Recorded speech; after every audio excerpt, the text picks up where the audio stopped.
Jeff. Thanks, Pat Hines, for running our wonderful conference here. I must say that I go to a number of conferences, but this is actually one of the more fun conferences. There's a certain swagger to it that I commend you to. I would also say maybe as a suggestion for next year, I think as part of keeping with sort of the whole commercial space move, we should have a no tie policy. That anybody who walks in with a tie gets nipped. Gets nipped, exactly. I was told ahead of time that what they wanted from us was like one slide, maybe one video to go with it. And for those of you that are engineers in the crowd, you know that's like nearly impossible. It's like the old joke of the engineer who died and went to heaven, and the angel said, well, why should we let you through the pearly gates? And the engineer said, first slide, please. So, sort of like that with me, I was thinking, okay, I only have one slide. What would, to me, be the most meaningful slide that could maybe get across a message that would be perhaps a little bit different than what you've seen before. So, with that, why don't we go to the first, my only slide.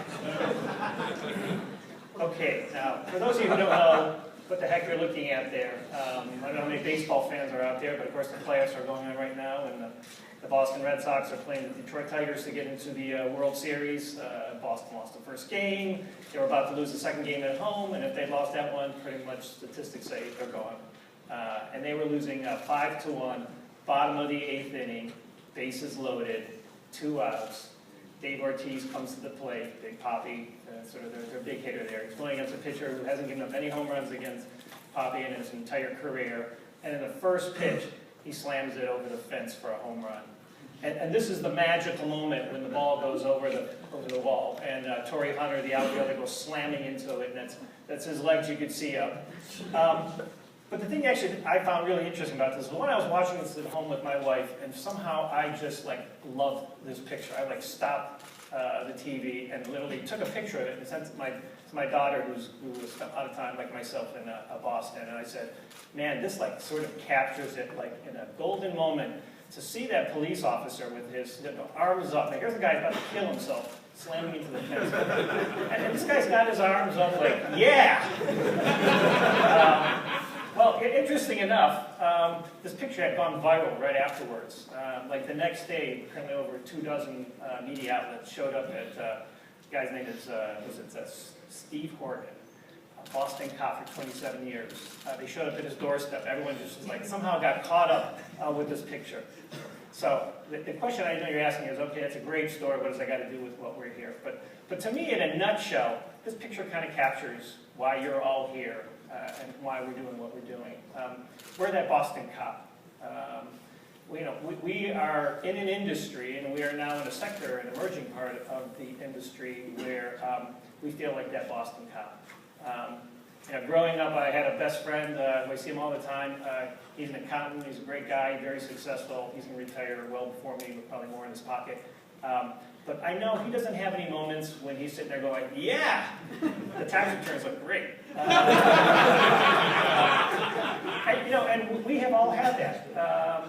And I know we felt it, for those of us who are around for the Apollo program, we've seen it with Curiosity.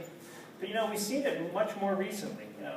When if you watch the SpaceX crowd, when they had their successful launch and docking, and watched all their employees, their arms went up just like this cop. Virgin Galactic has had that magical moment as well, which I'll try to show in a video at the end here, where we had our spaceship to a rocket-powered flight, and when it burned, and there was just that incredible adrenaline that we all get from moments like that, everybody's arms went up.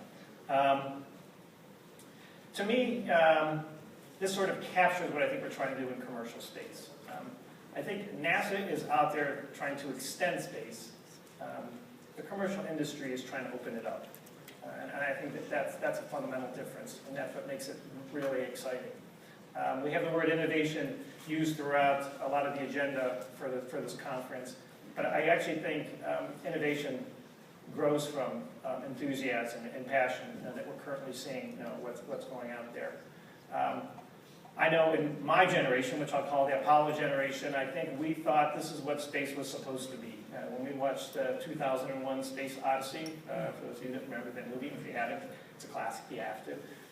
There's the opening scene where you see a space line up there in orbit, shuttling people to and from the moon, a space line. And we, I thought that's what the future was going to be.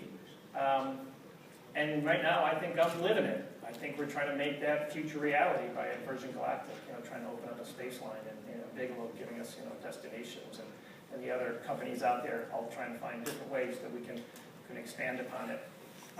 The more interesting is, because I kind of think of myself as sort of the Apollo generation, the question is, what's bringing on board the other generations?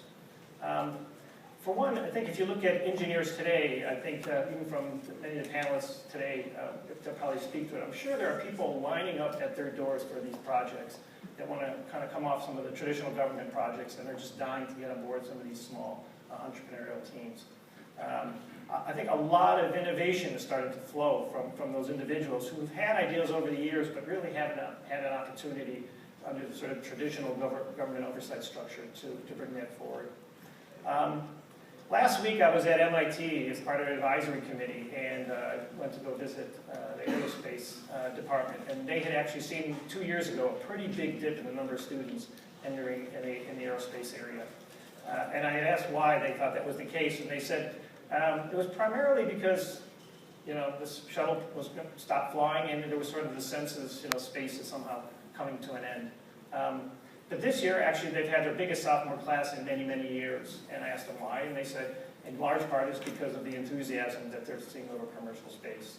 The sense of entrepreneurship and new ideas that's sort of bringing it up. The last big group I want to mention is perhaps, to me, the most important one, which is the general public.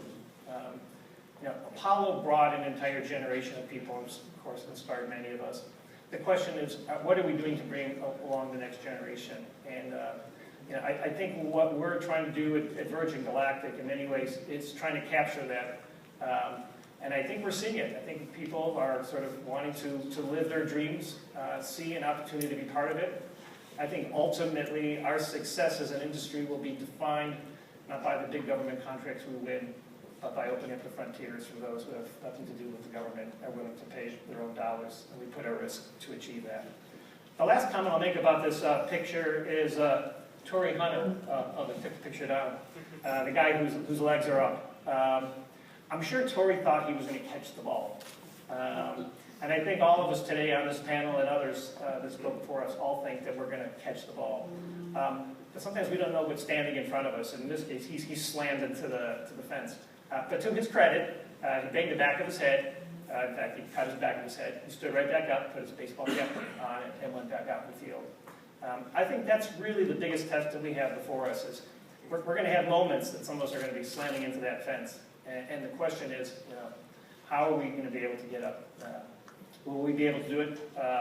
Will our investors be willing to do it? And to me, most importantly, will the government and the Congress, have a tolerance for the kind of moments we're going to have when we might hit a fence?